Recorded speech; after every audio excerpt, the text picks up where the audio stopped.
안녕하세요. 커피앤톡입니다. 오늘도 와주셔서 감사드리고요. 바로 사연 읽어보겠습니다. 저는 결혼을 하고 몇 년 동안 더없이 행복한 삶을 살았어요. 이렇게 안정적인 매일매일이 이어졌으면 좋겠다는 생각뿐이었죠. 내 삶에서 행복 곡선이 하늘을 향해 치솟고 있다는 것을 느낄 정도였으니까요. 하지만 저의 이런 좋은 시절은 그리 오래가지 못했습니다. 남편은 원래 대기업에서 팀장 역할을 하는 능력이 있는 사람이었어요. 아는 언니의 소개로 남편을 만난 저는 2년간의 연애 후 결혼을 하게 되었고 사랑스러운 두 딸을 낳게 되었죠. 그렇게 몇 년간은 꿈에 그리던 결혼 생활을 했어요.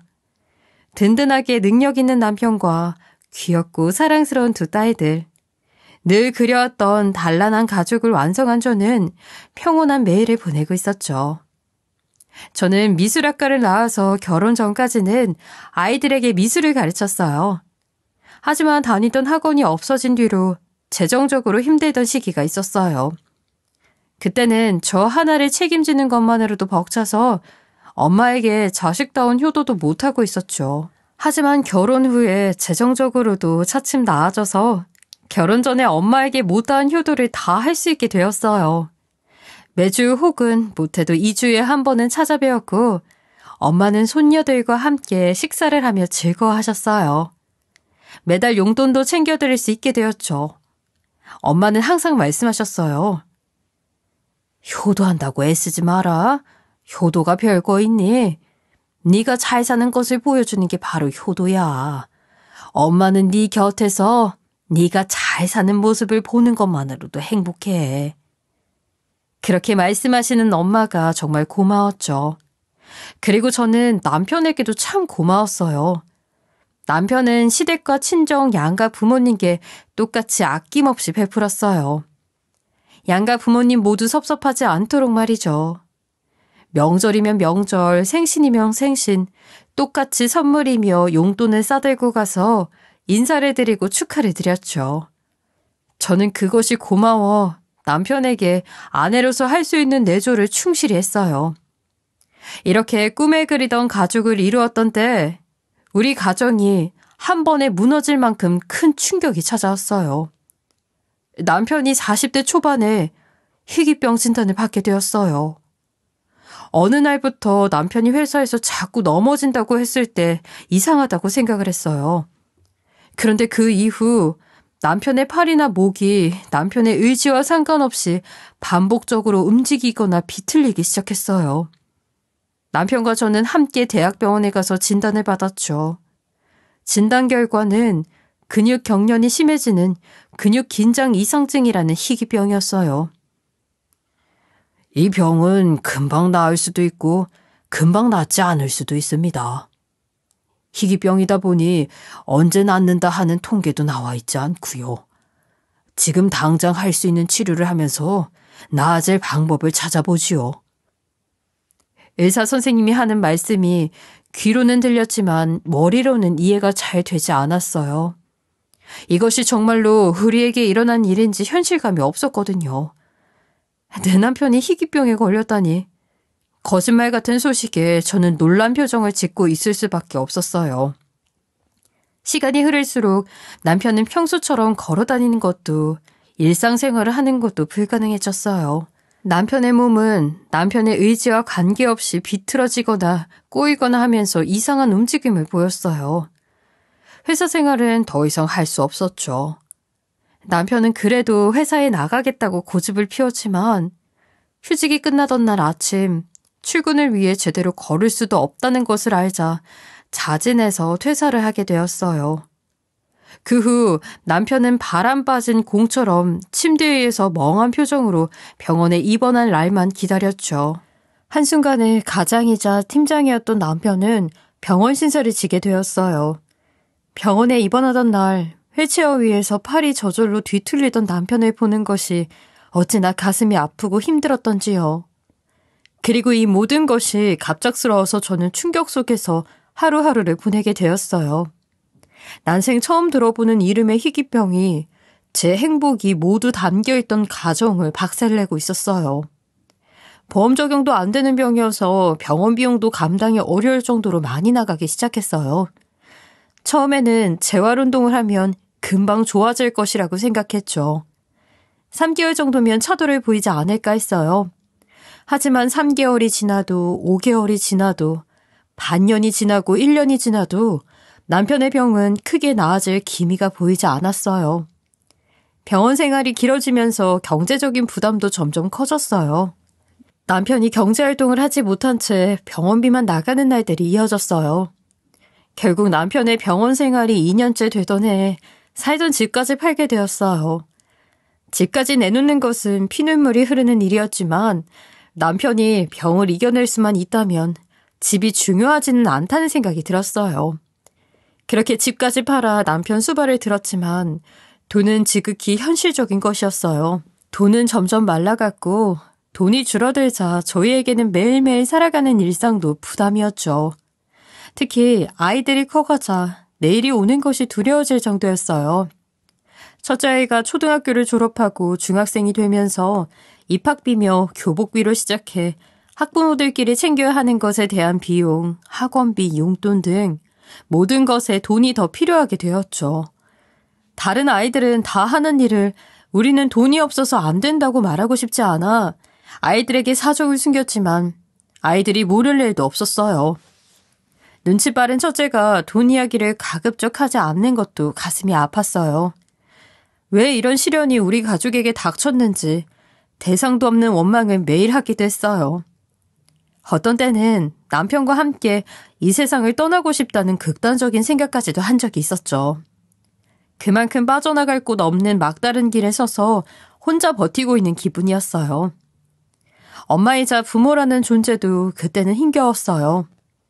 매달 드리던 용돈도 드릴 수 없게 되었고 제가 남편 병수발을 드느라 병원에만 있어서 엄마와 아이들과 함께 식사를 하기도 어려웠죠. 엄마에게 작은 것 하나 챙겨드리려고 해도 그조차 모두 부담이었어요. 차마 말은 못하고 돌려 말했지만 엄마도 사정은 훤히 다 알고 계셨죠. 어떤 때는 괜히 엄마한테 신경질을 내기도 했어요. 제가 혼자 스트레스 받아서 엄마에게 짜증을 내고 나면 스스로가 한심하게 느껴져 더더욱 슬퍼졌어요. 행복한 모습을 보여드리고 싶었는데 그러지 못하게 되어서 속상했어요. 남편이 잠들고 나면 밤새 눈물을 흘리는 날도 잦았고요. 엄마에게 죄송한 딸이 되어버렸죠. 하루아침에 환자복을 입은 남편은 극도로 괴로워했어요. 억대 연봉까지 받던 대기업 팀장으로 미래가 창창했던 남편. 그런 남편이 한순간에 모든 것을 잃고 말았으니까요. 남편은 몸에 이유 모를 고통이 찾아오는 것보다 사회적으로 모든 것을 잃어버렸다는 현실을 더 힘들어했어요. 그래서 어느 순간부터 남편은 사람을 피하기 시작했죠. 병원에는 딸들뿐만 아니라 직장 동료, 친척, 이웃 등 아무도 오지 못하게 했어요. 병문안을 거절해서 아픈 모습을 누구에게도 보이고 싶지 않아 했어요. 결국 남편 곁에는 저밖에 있을 사람이 없었죠. 저는 하루 24시간 매일매일을 남편에게 붙어 있어야 했어요. 이렇게 제가 항상 남편 곁에 붙어 있게 되면서 아이들을 돌보고 가정을 살피는 일은 점차 친정엄마에게 의지하게 되었어요. 사실 친정엄마에게 너무 많이 의지하게 되었죠. 아이들의 등하교를 돌보는 일, 공과금을 내고 필요한 생필품을 사다 놓는 일, 아이들을 학원에 바래다 주고 저녁을 차리는 일 등 그걸 모두 친정엄마가 도맡아 하시게 되었어요. 엄마는 사고가 날까 싶어 몇 년 전에 놓았던 핸들도 다시 잡게 되었어요. 운전을 해야 아이들을 쉽게 바래다 줄 수 있으니까요. 그렇게 엄마가 아이들을 키워주시면서 저 혼자 남편 병수발을 드는 힘든 세월이 지나갔어요. 엄마가 없었더라면 그 터널 같은 시기에 우리 애들을 어떻게 키웠을지 상상도 되지 않아요. 그래도 엄마가 있어서 남편도 저도 버틸 수 있었어요. 한 번은 엄마에게 죄송하다며 눈물을 흘린 적도 있었어요. 엄마가 너무 걱정하실까봐 엄마 앞에서 울지 않으려고 노력을 해왔는데 그렇게 버틸 수 없는 날도 있었죠. 그때 엄마는 이렇게 말씀하셨어요. 죄송할 게 뭐 있어. 엄마는 다 그런 거야. 내 딸 행복하라고 뭐든 할 수 있는 게 엄마야. 엄마는 예전처럼 너희 가족이 단란하고 행복하게 사는 모습만 볼 수 있다면 뭐든 할 수 있어. 네 행복이 엄마 남은 삶의 마지막 소원이야.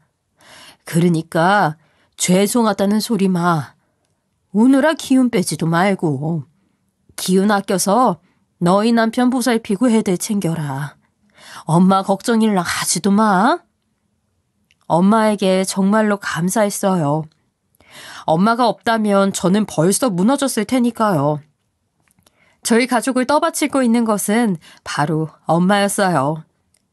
하지만 집을 팔았는데도 남편의 병원 생활은 길어져만 갔고 통장 잔고는 눈에 띄게 줄어들고 있었어요. 초반에는 시댁에서도 지원을 많이 해주셨죠. 본인 아들 일인데 부모 마음으로는 돈이 아까울 것은 없었으니까요. 그렇지만 시댁이라고 해도 연금 받으며 사시는 나이 많은 노부부였어요. 돈이 무한정으로 나올 리가 없었어요. 그간 쌓아뒀던 재산을 빼서 저희에게 주셨지만 그마저도 바닥이 나기 시작했어요. 희귀병이라는 것이 이렇게 무서운 것이었구나 점차 깨달았어요. 한 가정을 풍비박산 내는 것으로도 모자라 부모님을 포함한 집안 자체를 흔들게 되니까요. 결국 저는 딸들이 크면 대학 등록금이든 결혼자금이든 쓰라고 내어줄 예정이었던 적금도 모두 깼어요. 그렇게 그간 모아놓은 돈과 남편의 퇴직금, 살고 있던 아파트를 내어놓은 돈까지 모두 남편의 병원비로 나갔어요. 그래도 남편이 살아서 버텨주기만 하면 돈이야 다시 벌면 된다는 생각이었죠. 하지만 그 생각도 얼마 안 가서 또 무너지고 말았어요. 병원비가 더 이상 나올 것이 없어 쩔쩔매는 저를 보고 엄마가 엄마 집에 1층을 팔게 되었어요. 저는 그걸 알고 더 눈이 퉁퉁 붓도록 울었죠. 엄마는 2층짜리 낡은 단독주택에서 살고 계셨는데 그 집이 엄마의 전 재산이나 다름이 없었어요. 그런데도 엄마는 그 집의 절반을 내놓으셨던 것이었죠. 저는 정말 더 떨어질 곳도 없는 듯한 절망감에 가슴이 미어졌어요. 엄마의 집까지 저희 가족을 살리는데 빨려 들어간 것이었어요. 제가 극단적인 생각까지 혼자 했던 때도 바로 이때였죠. 그 이야기를 전해들은 시아버지와 시어머니가 친정엄마의 집으로 달려오셨어요. 이때 저는 양가 부모님이 모두 똘똘 뭉치는 것을 볼 수 있었어요. 시아버지와 시어머니는 친정엄마 앞에 무릎으로 앉아 두 손을 붙들고 이야기하셨어요. 사돈, 이렇게까지 하시면 안 되는데 이 집이 사돈이 가진 전부 아닙니까? 노를 여기서 편히 보내셔야 하는데 우리 아들이 아파서 사돈의 집까지 팔게 되다니 저희가 죄송해서 얼굴을 어떻게 들고 다니겠습니까? 사돈, 그렇게까지 하지 않으셔도 됩니다. 그러자 엄마는 이렇게 말씀하셨어요. 우리 사위가 저한테 얼마나 잘했는데요. 이런 정도는 아무것도 아닙니다. 이 낡은 집도 다 사위가 저를 위해 고쳐준 집이에요. 지금도 기억이 나요. 겨울만 되면 낡은 집에 사는 장모님 추우실까봐 직접 벽에 단열재 시공도 하고 제가 뭔가 불편하다고만 하면 새벽에도 뛰어와서 고쳐주고 그랬어요.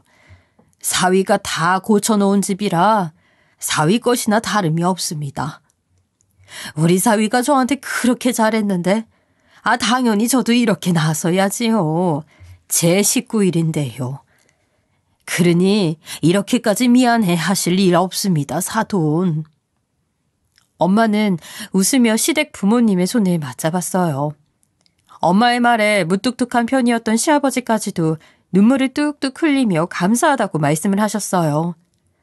저는 그 모습을 보고 조금 마음의 위안을 받았어요. 친정엄마와 시어머니, 시아버지가 남편과 우리 가족을 위해 이렇게까지 마음을 다해주시는 모습이라 양가 부모님의 사랑에 그간 황폐하기만 했던 마음이 따뜻해지는 것 같았어요. 그리고 조금 더 힘내서 살아보자는 생각이 들었죠. 이렇게 우리를 위해 주시는 부모님이 계시니 조금만 더 살아보자 하고요. 그렇게 엄마의 집 1층은 팔렸고 또다시 병원 생활이 속절없이 흘러갔어요. 저는 매일을 병간호로 보냈죠. 그런 제가 유일하게 외출을 하는 시간은 남편이 2주에 한 번 정밀 검사를 받는 날이었어요. 하루 종일 병원 의사 선생님, 간호사 선생님을 따라 검사를 받기 때문에 제가 굳이 붙어 있을 필요가 없어서 이날은 저도 외출을 했어요. 외출을 하는 날에는 아이들도 볼 겸 무조건 친정으로 달려갔죠.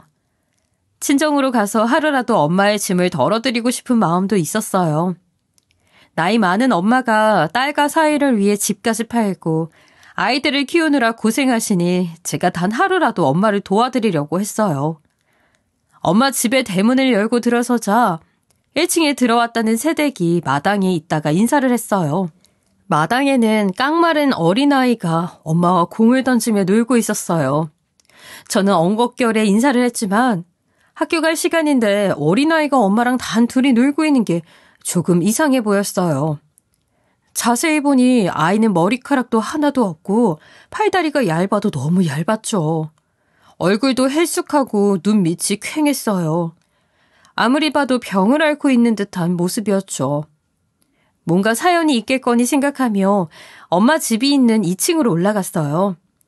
2층 난간에서 내려다보니 마당도 아래 새댁집과 엄마 집이 절반씩 나눠 쓰고 있었어요.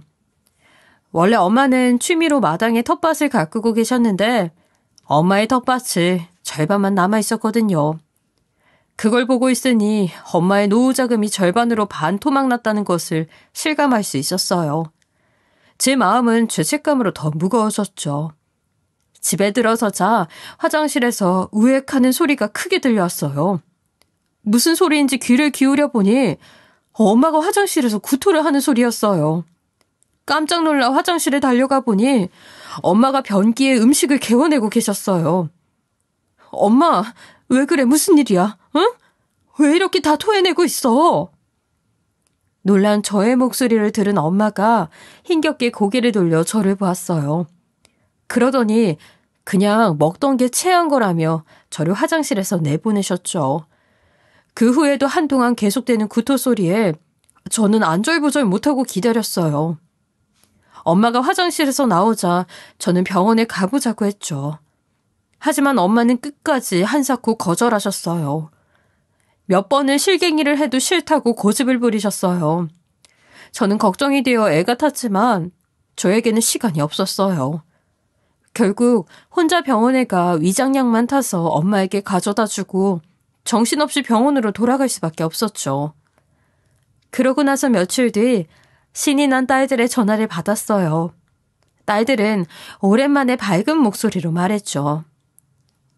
엄마, 아래층 아저씨 아줌마가 우리 놀이공원에 데려간대. 아랫집 애랑 같이 가기로 했어. 응, 다 같이. 진짜 신나. 놀이공원 정말 오랜만이잖아.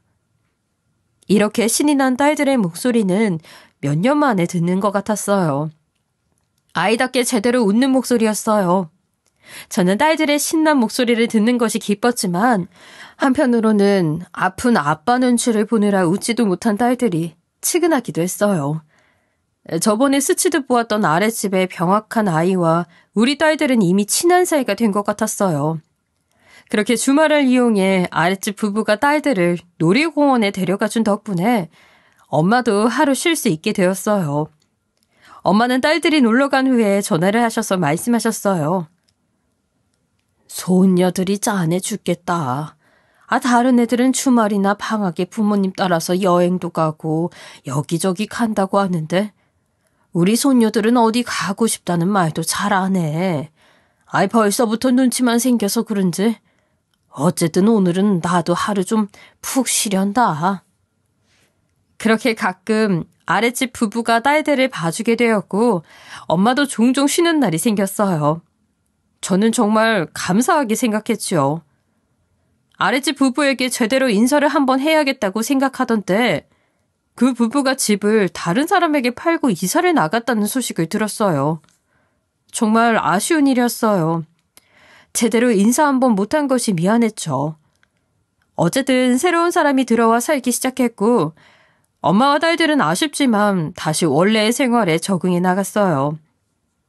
그러던 어느 날 딸들이 시댁으로 놀러 갔던 날이었어요. 그날도 엄마는 딸들이 떠난 뒤 저에게 전화해 손녀들을 걱정하셨어요.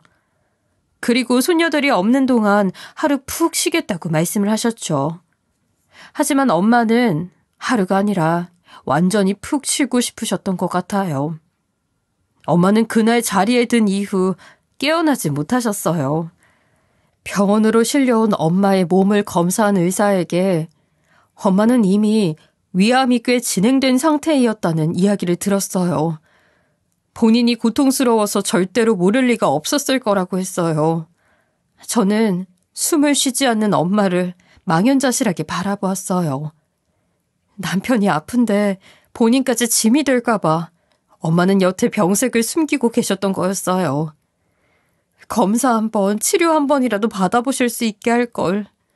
구토를 하는 엄마가 단순히 체했다고 하는 말을 왜 곧이곧대로 믿었을까요? 제 코가 석자라는 이유로 엄마에게 신경을 못 쓰고 무심했구나 싶어 가슴이 무너졌어요. 편안한 노후도 못 보내게 하고 고생만 시키다 보낸 것 같아 저는 병원 침상 위에 누운 엄마를 붙잡고 펑펑 울었어요. 엄마 미안해. 엄마 아픈 것도 모르고 정말 미안해. 내가 나 하나 검사를 못해서 엄마 아픈 거 잘 알아봤어야 했는데 진찰 한번 못 받아보고 엄마 정말 미안해. 미안해. 남편이 아파도 엄마를 보내서는 안 되었었는데 저는 다시 어두운 터널로 들어온 기분이 들었어요. 이미 말이 없는 엄마를 붙들고 저는 말도 못하고 눈물만 흘렸어요. 장례 준비를 하기 위해 남편에게는 반나절 간병인을 붙이게 되었어요. 딸들은 어쩔 수 없이 한동안 시댁에 맡기게 되었죠. 혼자 엄마의 장례 준비를 시작하자 세상에 저만 남은 기분이 되었어요. 장례 준비는 남편의 빈자리를 더욱더 크게 느끼게 했어요. 아무도 도와줄 사람이 없이 저는 장례 준비를 시작했어요. 생각보다 장례 비용이 너무 많이 필요한 상황이었어요. 그간 남편 병원비가 필요해 적금이니 뭐니 모두 다 깨버린 통에 엄마의 장례비를 위한 보험도 깨버린 상황이었거든요. 이런 상황에 장례 비용은 큰 부담이었어요. 하지만 엄마가 가는 마지막 길은 제대로 모시고 싶었죠. 그렇지만 현실의 벽은 높아서 엄마의 장례식 앞에서까지 계산기를 두드려야 하는 현실이 암울했어요. 그래도 엄마를 배웅하는 마지막 길은 조금이라도 잘 챙기고 싶어서 저는 할 수 있는 모든 방법을 동원해 돈이 나올 구멍을 찾기 시작했어요. 그런데 아무리 찾아도 병원비 외에 쓸 수 있는 돈은 더 이상 없었죠. 정말 작은 돈까지도 다 써버려서 더 이상은 없었어요. 저는 찾다가 심지어 8년 전에 돈을 빌려간 친구한테까지 자존심을 굽히며 연락을 했어요. 한두 푼이라도 모아야 하는 상황이었거든요. 그리고 시댁이라도 찾아갈까 생각했지만 발이 떨어지지 않았어요. 이미 아이들을 맡겨뒀는데 그것만 해도 시댁에는 많은 것을 요구한 것이었으니까요. 시댁은 이미 내놓을 수 있는 것은 다 내놓은 형편이라는 것을 알고 있었으니까요. 결국 엄마의 물건 중에 처분해서 돈이 될 수 있는 것이 있는지 찾게 되었어요. 당장 돈이 될 수 있는 것은 오래된 엄마의 차였어요. 오래되어서 달달 소리가 난다고 아이들이 달달이라고 놀리던 차였어요. 오래된 차여도 그나마 돈으로 바꿀 수는 있었기 때문에 저는 엄마의 차를 중고로 판매하기로 했어요. 키를 찾아 운전석에 앉은 순간 제 눈에 들어온 것이 있었어요. 엄마의 차 안에 꽂혀있는 여행사진이었죠. 화사하게 웃고 있는 엄마와 두 다리로 서 있는 남편, 즐거운 듯이 엄마와 남편에게 달라붙어 있는 아이들. 이제 다시는 볼 수 없게 된 장면이 담겨 있었어요. 우리에게 그 여행은 마지막 여행이 되어버린 것이었어요. 저는 눈물이 터져 주체할 수 없이 눈물을 흘리기 시작했죠.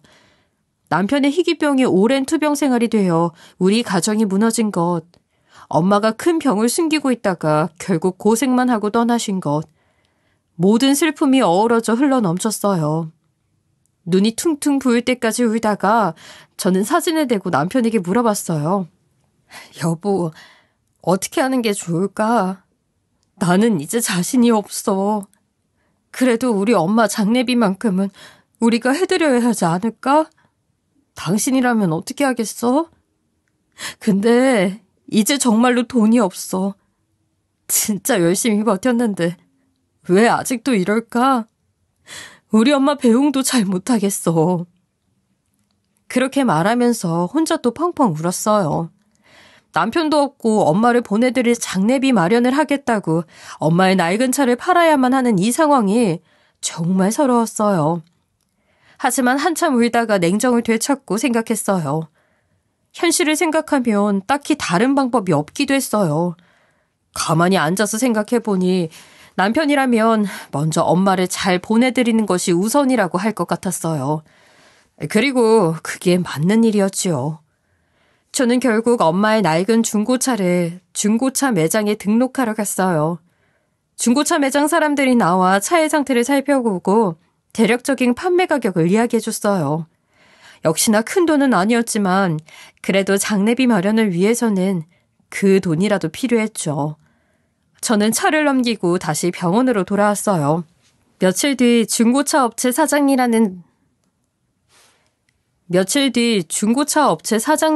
분에게 연락이 왔어요. 저는 혹시 차가 너무 낡아서 팔 수 없는 것은 아닌가 걱정을 하면서 전화를 받았죠. 그런데 중고차 사장님은 차량에 대해서 물어보는 것이 아니라 이상하게도 저희 엄마에게 관한 질문을 하는 것이었어요. 저는 어리둥절했지만 일단 대답을 해줬지요. 중고차 업체 사장님은 엄마가 살던 집이 어디인지도 물어보고 제 대답을 듣더니 당장 만나자고 했어요. 이게 무슨 일인가 싶었지만 신분이 확실하기는 했기 때문에 저는 다시 중고차 매장으로 갔어요. 매장에 갔더니 통화로 이야기를 나눴던 사장님이 저를 기다리고 있었죠. 사장님은 제가 생각했던 것보다 훨씬 젊은 남자였어요. 그분은 테이블에 앉은 저에게 엄마 차 안에 꽂혀있던 사진을 내밀었어요. 제가 중고차를 넘기던 날 눈이 퉁퉁 붓도록 울고서 매장에 차를 넘기면서 부은 눈이 부끄러워 허둥지둥 내리느라 사진을 그대로 두고 내린 것 같았어요. 저 혹시 이분의 따님인지요? 네, 그런데요. 그러면 차주가 여기 계신 어머님이시겠네요. 혹시 이 차를 팔게 되신 이유가 있나요? 얼마 전에 저희 엄마가 암으로 돌아가셨어요. 그래서 장례 비용 때문에 차를 팔게 됐는데 무슨 일 때문에 그러신가요? 조심스럽게 저에게 질문을 하던 사장님은 제 이야기를 듣더니 갑자기 눈시울이 빨개지면서 눈물을 뚝뚝 흘리기 시작했어요. 그리고 다른 사람들이 다 있는데도 감정을 주체하지 못하고 손수건을 꺼내 눈물을 닦으며 서럽게 훌쩍이기 시작했죠. 저는 너무나 당황스러워서 어쩔 줄 몰라 하다가 계속 눈물을 흘리는 사장님에게 왜 눈물을 흘리시는지 연유를 물었죠. 사장님은 심호흡을 하면서 대답을 하셨어요. 집 1층에서 살던 신혼부부 기억하시나요? 거기 살던 사람이 바로 저입니다. 저는 무슨 말인지 한참 생각하다가 이해를 했고 깜짝 놀라고 말았어요. 1층에 살던 신혼부부, 우리 딸들을 챙겨주고 엄마에게 하루라도 휴식을 주었던 선하고 고마운 분들, 제가 제대로 인사를 드리기 전에 집을 팔고 이사를 나가셨던 분들이셨죠. 아직도 한참 눈물을 흘리던 사장님이 진정을 하고 저에게 커피를 한잔 하자고 말씀하셨어요. 저희는 자리를 카페로 옮겼고 사장님은 그렇게 눈물을 흘린 이유를 설명해 주셨지요. 사장님의 설명에 의하면 당시 사장님 부부의 아이는 희귀병을 앓고 있었다고 했어요. 저는 그 이야기를 듣고 딱 한 번 보았던 그 아이를 떠올렸지요. 학교에 있을 시간에도 또래와 달리 집 마당에서 엄마와 놀고 있던 아이, 너무 깡말라서 헬쑥해 보이던 그 아이, 그 아이도 저희 남편처럼 희귀병을 앓고 있었던 것이었어요. 사장님 부부는 아이의 병원비 때문에 가지고 있던 돈을 모두 쓰고 무리하게 대출을 받다가 이자에 허덕이게 되었고 집까지 넘어가는 위기에 처해 있었다고 했어요. 정말로 오갈 데가 없어 길바닥에 나앉게 된 상황이었는데 부동산에서 부부를 마주쳤다가 딱한 사정을 듣게 된 우리 엄마가 본인 1층 집에서 지낼 수 있도록 해주셨다고 했어요. 집을 부부에게 팔았지만 한 번에 큰 돈을 내는 것이 부부에게 무리인 것을 알아서 매달 나눠서 낼 수 있도록 배려를 해주신 것이었어요. 그리고 당시에 우리 딸들이 시댁에서 지내고 있었던 상황이라 부부가 일할 수 있도록 아이를 돌봐주고는 하셨다고 해요. 그때 어머님이 계시지 않았다면 저희 부부는 이미 이 세상 사람이 아니었을지도 모릅니다. 그때는 저희도 너무 힘들다 보니 그러면 안 되지만 아이까지 데리고 극단적인 생각까지 하기도 했으니까요. 그때 저희의 사정을 알고 집을 내어주신 어머님에게 얼마나 감사했는지 몰라요. 그 따뜻함을 항상 기억하면서 언젠가 은혜를 갚으려고 했는데 돌아가셨는지는 몰랐습니다. 저는 그 당시 병원에서만 생활을 하고 있었기 때문에 그런 내용은 전혀 모르고 있었어요. 그냥 엄마가 집을 팔아 보내주시는 돈으로 매달 병원비를 내고 있었죠. 엄마가 사장님 부부를 조건 좋게 받아주고 보살펴준 것은 모르고 있었어요. 하지만 엄마가 왜 그러셨는지 이유는 알 것 같았어요.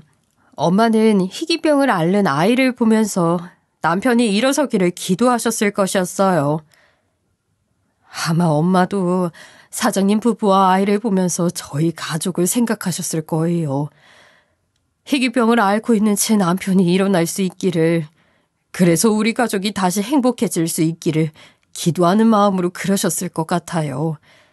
엄마라면 그러셨을 거예요. 그렇게 말하고 우리 두 사람은 다시 한참 눈물을 흘렸어요. 같은 아픔을 알기에, 또 그것을 품어줬던 엄마의 마음을 알기에 눈물이 하염없이 흘렀어요. 이 눈물은 흘러도 왜 마르지 않는지. 그리고 사장님은 그간의 이야기도 해주셨어요. 어머님 덕분에 저희 부부는 힘을 내서 열심히 일했습니다. 돈이 없어 허덕였지만 그간 키워놓았던 중고차 사업을 더 열심히 했어요. 다행히 사업이 잘 풀렸고 다시 돈이 모이기 시작했어요. 한동안 그 집에서 살며 어머님께 매달 집을 산 금액을 드렸고 빌려있던 빚도 갚았죠. 그러다가 사업을 위해 멀리 이사를 하게 되었어요. 다른 사람에게 그 집을 팔고 어머님께 집 대금을 모두 드렸죠.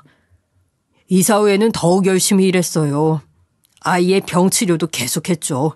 그리고 드디어 미국에서 아이의 희귀병 수술을 받을 수 있게 되었어요. 원래 수술 예약을 해두었는데 대기자가 많아서 몇 년을 기다리고 있었거든요. 돈이 없어도 수술을 받으려고 했는데 돈도 생기고 수술 시기도 잡혔죠. 저희 아이는 수술을 받고 이제 건강을 회복하고 있어요. 이것만큼 큰 행복이 없어요. 이제 아이도 건강해지고 사업도 자리가 잡혀 어머님께도 보답을 드리고 싶었는데 이런 소식을 듣게 되다니 참으로 안타깝습니다. 그러면서 사장님은 제가 아까 말했던 엄마의 장례비에 관해 물어보셨어요. 차를 팔아 장례비를 마련하려고 한 것이면 혹시 장례 비용이 부족한 상황인 것인지 물어보셨어요. 저는 우리의 형편을 내보이는 것이 많이 부끄러웠지만 남편의 희귀병 투병 생활로 인해 돈이 없어서 차를 팔게 되었다고 솔직하게 대답했어요. 아이의 희귀병을 겪은 분이니 이해해 주실 것 같아서요. 사장님은 저희 이야기를 듣더니 엄마의 장례 비용은 사장님 부부가 부담하겠다고 말씀하셨어요. 저는 눈이 휘둥그레졌지만 그래도 그것은 안 된다고 손사래를 쳤어요. 그렇게 큰 비용을 달라고 할 수도 없었고 엄마의 장례 비용은 제가 마련하는 것이 맞다고 생각했으니까요. 하지만 사장님은 한사코 저에게 장례 비용을 대겠다며 부탁하셨어요. 지금껏 본인의 아이가 살아있는 것도 전부 우리 엄마 덕분이라면서 말이죠. 그간 엄마에게 제대로 답례를 못했으니 마지막으로 떠나시는 길에 하나라도 갚을 수 있게 해달라며 간곡히 말씀하셨죠. 사장님 부부에게 마지막 기회가 될 것이라고 말이에요. 저는 여러 번 거절했지만 사장님의 간곡한 부탁에 결국 고개를 끄덕였어요. 사장님의 마음이 이해가 되는 부분도 있었고 현실적으로도 사장님이 장례 비용을 지원해 주신다면 엄마의 장례를 걱정 없이 치를 수 있었으니까요. 결국 걱정했던 장례비는 사장님 부부 덕분에 다 해결이 되었어요. 하지만 장례 비용보다도 더 고마웠던 것은 사장님 부부가 장례를 치르는 내내 가족처럼 곁에 있어준 것이었어요. 희귀병을 이겨내고 건강해진 아이와 함께 말이죠. 장례식 모든 절차에서 남편의 빈자리가 느껴지지 않을 정도로 사장님 부부는 모든 것을 꼼꼼하게 도와주셨어요. 그렇게 엄마의 장례식이 끝났어요. 눈물 속에 보내드리기는 했지만 마지막 가시는 길이라도 제대로 보내드릴 수 있어서 정말 다행이었어요. 그날 이후 사장님 부부와는 수시로 안부를 주고받으며 친하게 지내게 되었어요. 사장님 부부는 필요하다면 남편의 희귀병 치료를 할 수 있도록 미국 병원을 소개해 주시겠다고 했어요. 저는 혹시 모를 상황에 대비해 미국 병원도 소개를 받아두었어요. 하지만 남편이 미국에 수술을 하러 갈 필요는 없게 되었어요. 얼마 후부터 남편의 상태가 빠르게 좋아지기 시작했으니까요. 그간 고생한 세월이 무색할 정도로 남편은 갑자기 상태가 좋아지기 시작했고 몇 달 뒤에는 산책 정도는 가능할 수 있을 것이라는 말도 들었어요. 정말 꿈만 같은 소식이었죠. 저는 이번에는 기쁨의 눈물을 펑펑 흘렸어요. 그동안 버텨온 힘든 세월이 보상을 받기 시작한 것 같았어요. 그 힘든 세월에는 엄마라는 접착제가 있었어요. 그리고 남편 또한 본인이 이렇게 빠르게 회복이 된 이유도 장모님이 도와주시는 것 같다고 하더라고요. 다 우리 엄마 덕분인 것 같다고요.